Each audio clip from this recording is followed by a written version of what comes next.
안녕하세요, 교수님. 오늘 인터뷰를 진행할 제12기 캠퍼스 에코 리더 리코입니다. 우선 인터뷰를 진행하기 앞서 간략한 자기소개 부탁드릴게요. 예, 계민대학교 지구환경학과 김혜동 교수입니다. 원래 전공은 기상학을 전공으로 했고 요즘은 기후변화 문제 그리고 도시의 고온화 현상, 도시열성 이런 곳에 주로 관심을 가지고 있습니다. 네, 첫 번째 질문 드리겠습니다. 현재 2050 탄소 중립 시나리오가 사회적으로 이슈가 되고 있는데요. 태양광, 풍력 등 신재생 에너지는 한국 환경에는 부적합하다는 기사를 본 적이 있습니다. 따라서 원전 없이는 탄소 중립이 불가능하다는 의견에 대해 어떻게 생각하시나요? 예, 태양광, 풍력 같은 재생에너지가 우리나라 지역에 부적합하다는 얘기의 근거는 주로 이렇게 생각해 볼 수 있을 것 같습니다.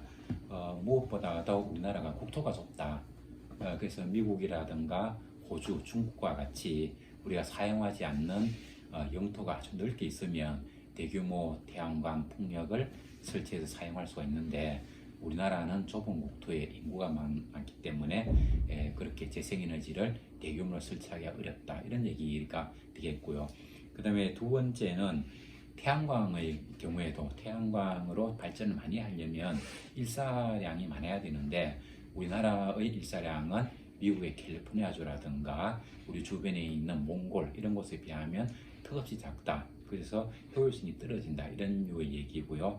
바람의 경우에도 영국이라든가 북유럽에 있는 나라는 북극에서 불어오는 찬공기 이런 것들을 많이 이용할 수 있기 때문에 효율이 상당히 높은데 우리나라 같은 경우는 상대적으로 풍력이 바람이 약하기 때문에 풍력도 그렇게 많이 생산할 수 없다. 이런 류의 얘기인 것 같습니다. 그렇지만 최근에 그 재생에너지를 가장 활발하게 사용하고 있는 나라는 독일이라든가 영국과 같은 유럽 국가들입니다. 이런 나라들의 일사 에너지는 우리나라보다도 30% 이상 상당히 적은 양들입니다. 그리고 우리나라보다도 바람이 더 약한 이런 나라에서도 풍력은 충분히 활용하고 있습니다. 그러면서 볼 때 우리나라에 부적합하다 이렇게 하는 것은 신재생 에너지를 갖다가 반대하기 위한 하나의 그 억지 주장에 불과하다고 생각을 합니다. 그리고 원전의 경우에는 우리가 지금 기후 위기에 대응하기 위해서 에너지 전환을 해야 된다라고 얘기를 하는데 그때 말하는 에너지 전환은 두 가지 의미를 가지고 있습니다. 첫째는 무엇보다도 기후 위기에 대응하기 위해서는 탄소 배출이 적은 에너지원을 사용해야 된다 이런 얘기가 되겠고요. 그 다음에 두 번째는 지금 우리가 사용하고 있는 에너지는 가체 매장량이 그렇게 많지 않다. 그래서 멀지 않은 날에 이 고갈이 된다는 겁니다. 그래서 석유 같은 경우도 한 3, 40년 그리고 원자력의 경우에도 우라늄이 무궁무진하게 많이 있는 것이 아니고 지금 정도만 사용을 하더라도 전 세계가 우라늄을 사용할 수 있는 시기는 60년이 채 되지 않습니다. 그래서 이런 에너지원에 기대고 있으면 지금 세대 사람들은 살아갈 수 있지만 미래 세대의 사람들은 그때 그 미래 세대가 사용할 에너지원은 사라진다는 거죠. 그래서 지금 세대도 사용할 수 있고 다음 세대도 사용할 수 있는 그런 에너지원을 이 시기에 만들어 놓아야 한다는 그 두 가지 숙제가 있다는 걸 생각해 보면 원전도 답이 아니라는 생각을 해볼 수 있을 것입니다. 네, 두 번째 질문은 2050 탄소 중립을 실현하기 위해 막대한 비용이 필요하지는 않는지 우려됩니다. 교수님께서 생각하시기에 우리나라가 이 막대한 비용을 감당하여 탄소 중립을 실천할 수 있다고 생각하시나요? 예, 우리나라 경제를 얘기할 때 아직도 이제 어른들은 우리가 더 성장해야 된다, 성장론을 굉장히 얘기를 많이 합니다. 근데 우리나라가 지금 얼마나 경제 규모가 큰가 하는 것을 먼저 인식을 해야 되는데 전 세계에는 선진국 클럽이라는 조직이 있습니다. OECD라고 얘기를 하는 거죠. OECD의 회원국이 36개국이 있는데 그 중에 우리나라 규모가 7번째입니다.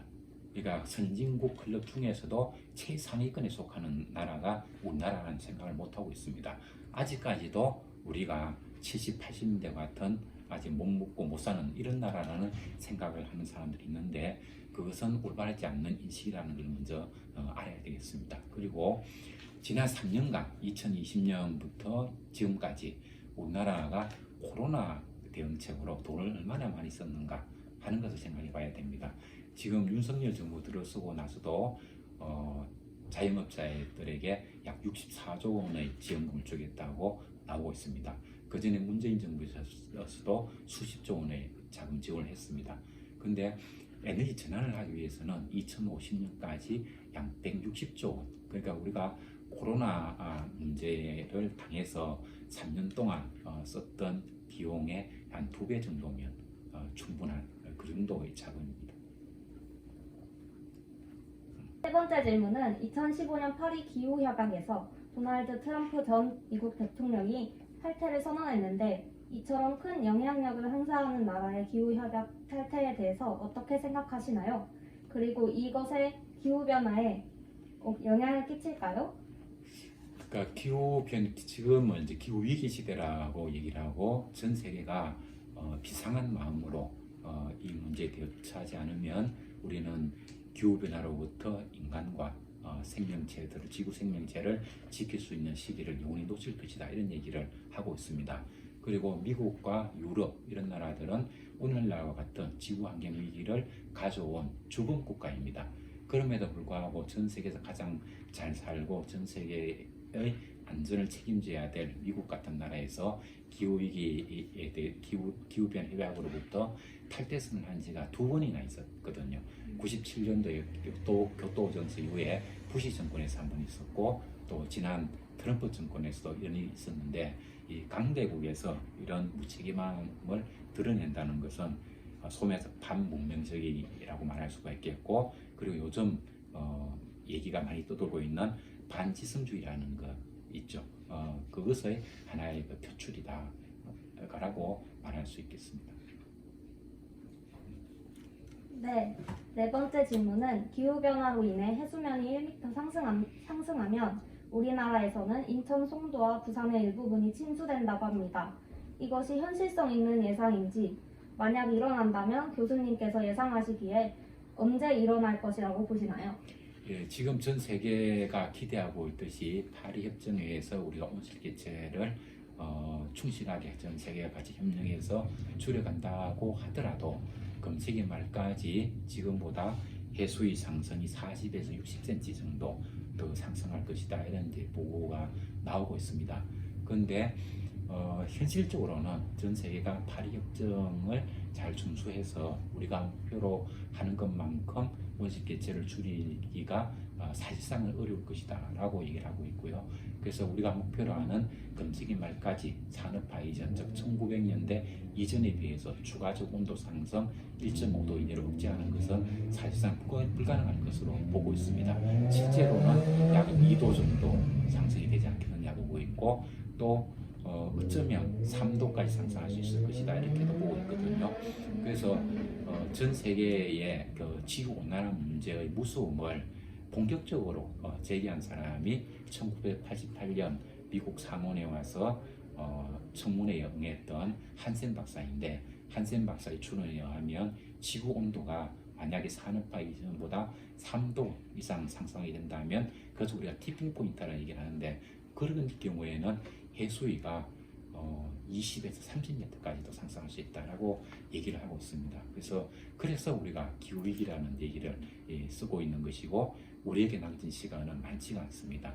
아무리 길게 잡아도 10년 이내. 그래서 우리는 2050 탄소 중립을 얘기하고 있지만 전 세계가 목표로 탄소를 어떻게 줄일 것인가 하는 목표를 얘기할 때는 2050년은 너무 먼 곳에 있는 것이고 전 세계가 주목하는 것은 2030년 지금으로부터 8년 안에 우리가 온실기체 어떻게 줄일 것인가 하는 건데 그 목표는 지금 배출하고 있는 탄소 양에서 적어도 50%는 줄여야 된다. 그래야 그 다음에 2050년 목표가 의미가 있습니다 라고 얘기를 하고 있습니다. 근데 문제는 지금도 화석연료 사용은 매년 증가하고 있다는 것이죠. 그래서 지금도 우리가 국제 협약을 통해서 많이 노력하고 있는 것 같지만 현실은 매우 무책임하게 돌아가고 있다 이렇게 말할 수 있겠습니다.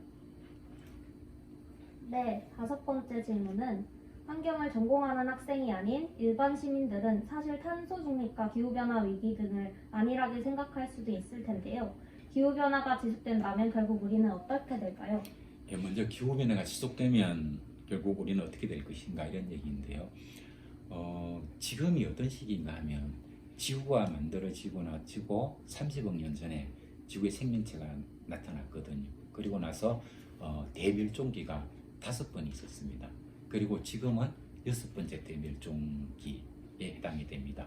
그래서 우리 사람들은 제대로 이런 문제 인식하고 있지 않는데 전 세계에는 수천만 종의 종들이 있다고 하고 지금 기후 위기 문제, 지구 환경 오염으로 인해 가지고 멸종되어가는 종의 수가 연간 100만 종 이상이라고 얘기를 합니다. 그만큼 지금은 지구 생명체들의 멸종 시기인 거죠. 그래서 우리가 지금 기후 위기 문제를 갖다가 안일하게 대처한다면 지금보다 훨씬 더 가파르게 생물 종들은 멸종으로 갈 테고 인간도 그 멸종의 대열에서 벗어날 수가 없을지도 모릅니다. 네, 마지막 질문입니다. 교수님께서 현재 기후변화 위기에 대응하기 위해 실천하고 계신 것이 있나요? 또 우리 학생들이 할 수 있는 실천 방안에는 어떤 것들이 있을까요?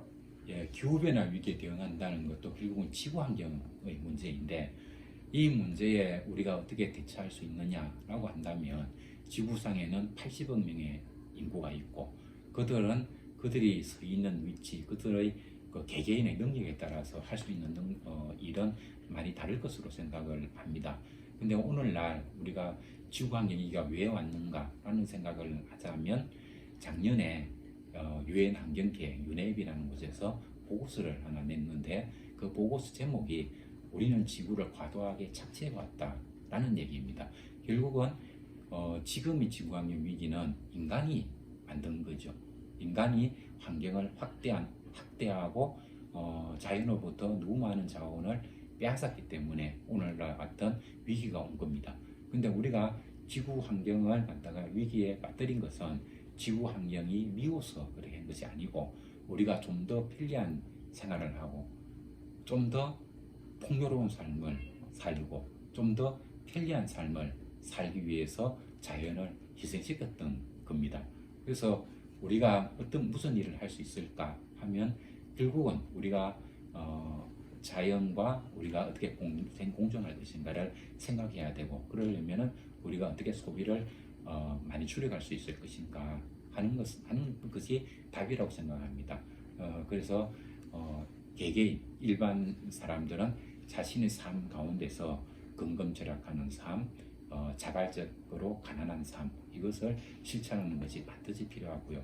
그리고 친구, 이웃에게도 우리가 그런 삶을 살아가자고 얘기를 해야 되고 그리고 우리가 이웃을 보고 칭찬을 할 때 그 사람이 많은 것을 물질적으로 많은 걸 누리는 사람을 칭찬할 것이 아니라 근검절약하는 사람을 칭송하는 이런 버릇을 들여야 되는 것이죠. 그리고 우리가 물건을 살 때도 값싸고 질 좋은 뭐 이런 것을 찾는 것이 아니라 그 제품을 만들어내는데 얼마나 많은 재생 물질을 사용하고 있는가 그리고 얼마나 탄소를 줄이려고 노력했는가 이걸 우선적으로 보고 물건을 사줘야 그래야 생산 체계가 변할 수가 있는 겁니다. 그래서 이러한 일상생활에서 내가 무엇을 더 근검절약할 수 있을까 이 점을 먼저 생각하면 좋겠고요. 그리고 좀 더 능력이 있는 사람들은 우리가 어떻게 제도를 만들어서 우리 사회 지구에 살고 있는 많은 사람들이 지금과 같은 물질 만능의 시대가 아니라 우리가 가치관은 정신에서 찾고 물질에 의존해서 사는 이런 삶으로부터 우리가 어떻게 좀 더 자제할 수 있을 것인가 그걸 제도적으로 만드는 일을 하는 것이 중요하다고 생각합니다. 네, 공통 질문입니다. 에코리더에게 교수님이 바라시는 점이 있다면 한 가지 말씀해 주세요. 네, 우리가 그 기후 위기에 대처를 하고 환경 보존을 하기 위해서는 개인의 실천도 중요하지만 우리가 연대하는 것이 상당히 중요합니다. 그래서 어느 지역에 가든 환경 보호를 하기 위해서 모인 시민단체 모임이 있고 그리고 마을에도 공동체들이 많이 있습니다. 그런 사람들과 손에 손을 잡고 목소리를 더 크게 만들어가는 이런 활동이 굉장히 중요합니다. 그래야 이 사회 분위기가 물질 소비를 칭찬하는 것이 아니라 지구 환경에 친화적인 사람을 칭찬하는 이런 분위기를 만들어갈 수가 있습니다. 그런 면에서 에코리더도 우리 사회에서 좀 더 목소리를 더 크게 내기 위해서 다른 단체들과 또 같이 손을 잡고 그리고 우리 옆에 있는 친구들에게도 우리 함께 하자고 목소리 말을 걸 수 있는 그런 역할을 하면 좋겠습니다. 감사합니다.